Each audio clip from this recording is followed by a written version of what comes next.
right, Gaido Jitsu on 3. Oh, 1, 2, 3. Gaido Jitsu, good. Hey, you know what Gaido Jitsu means? Thank you so much. You guys know what Gaido Jitsu means? The ways of the street. The ways of the street. The ways of the street. Hi MMA fans, this is Raina with JW Raw. I'm here with Bee. Bee, I hear you have a fight coming up. Talk to me about it. I have a fight October 22nd against a really good, tough opponent, Kiana Rain. She's fought a couple of UFC fighters, so it should be a good fight. It's in California, Southern California. I never know where, I just know who I'm fighting and when I'm supposed to be ready, so. Let's hope it's in sunny California so you don't have to deal with any of that cold. But how do you like the matchup so far? I love it. I love it. She's a lot different. She's really well-rounded, so it'll really test me, and that's all you can really ask for is a challenge. So it's a tough fight. I'm excited. Are you in the middle of a camp right now? Yeah, I'm 4.5 weeks out, so it's tough training right now. I'll start tapering around two weeks out. And talk to me about an average day right now when you're going through a camp. It used to be, man, like 5 hours a day, no rest, but I'm getting kind of older now. So we start off with sparring in the morning, and then I take a couple hours off, and then I come back for some technique, usually boxing, judo, yeah, things like that. And then what do you like to do during your free time? When you're not constantly in the gym getting ready for the fight, what do you like to do? Sleep. Don't blame you.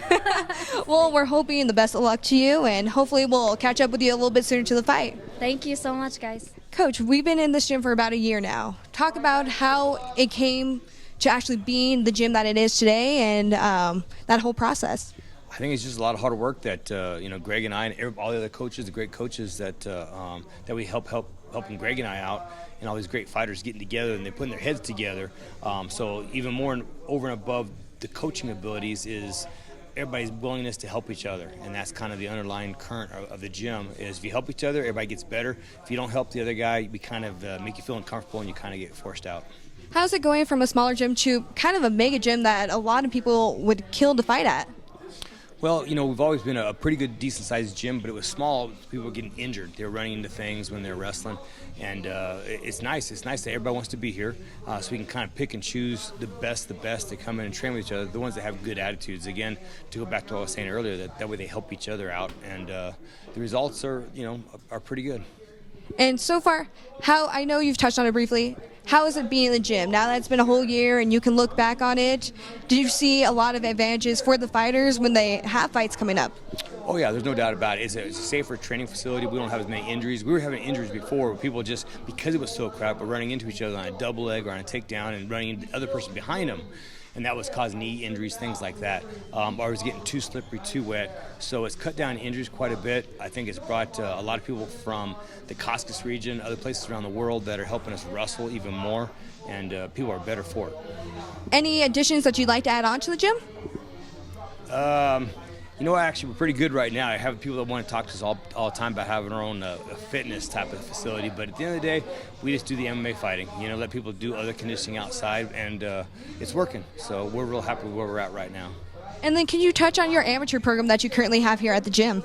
Well, you know what? We were stuck in that we have a big want from people to come in from around the world and train here, but they don't have enough experience. They would get hurt sparring with our big, better, more skilled fighters.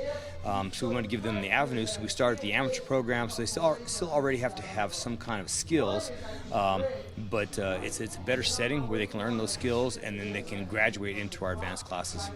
Do you see amateur fighters constantly going up into your pro? Oh yeah, I think that's it. That's everybody's dream, is to fight at the highest level and to be like some of the superstars that are out there. And so it's kind of our job to help them live their dream. Perfect. Thank you, Coach. Thank you. Friday. Who are you fighting and what do you expect?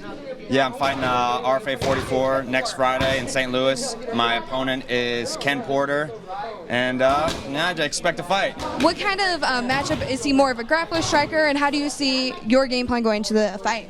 I'm not really sure what he is. I think he's a little bit of everything, but generally they usually end up shooting a takedown, so that's what I expect eventually.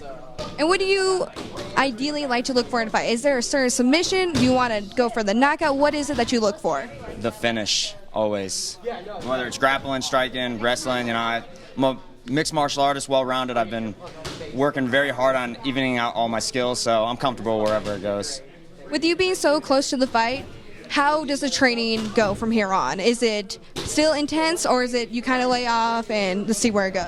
Yeah, so this week I'm just going to do nothing but probably eat pizza and chicken wings and spaghetti. No, yeah, it's the last hard week.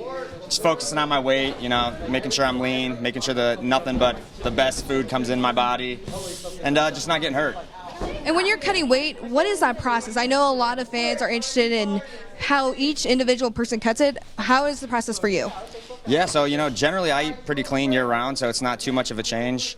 I just cut out most of my cheat meals. You know, I eat a lot of lean meat, eggs, vegetables, sweet potatoes, rice, rinse and repeat. That's my process pretty much. So you're telling me no chicken wings or pizza this week? Unfortunately, no. What about post-fight? Post-fight, my go-to is a double cheeseburger with bacon, avocado, cheese fries, and a sweet tea. I like how that's so specific. Yeah. Invite me next time, okay? There you go. Nick, with you training at JacksonWink, how is that compared to any other gyms that you've trained at? Yeah, so my first ever MMA gym is JacksonWink. So I started out training all the disciplines individually in Florida, and I put it all together coming out here, and I think it was 07, 08. So I've been coming out here for a long time. I've lived here for a long time. I've trained at a lot of good places, but you know, there's a reason I'm here right now. It's the best place in the world, and most people will agree with that. And talk about the coaches. How have they helped you get ready for this fight? Yeah, it's a lot of technical and mental that comes into this sport, and between Greg and Wink, they have a good balance of giving you everything you need, and yeah, it's legit. Have you been staying at the facilities, like in the dorms or apartments? Yeah, so the old gym, our gym before this one, I lived in those dorms. And they've definitely upgraded, so if you guys are looking for dorms, these are the place to be at. But yeah, I lived in the old dorms for, man, almost 2 years. So yeah, after that, I got a place with a couple fighters, and then I went up to Chicago for about a year and a half, and now I'm back as a New Mexico resident. I have to ask, being a girl, how's it living with guys constantly, and especially fighters? Yeah, it sucks. It sucks. I live by myself now, so if that tells you anything. Yeah, I'm a loner now. I live by myself. I've lived with anywhere from 1, 2 to 10 different fighters at a time. But, you know, it's a learning experience. It builds your character, and it's all part of the process. Well, Nick, good luck, and we hope that you come out with the W. Appreciate it. Good talking to you.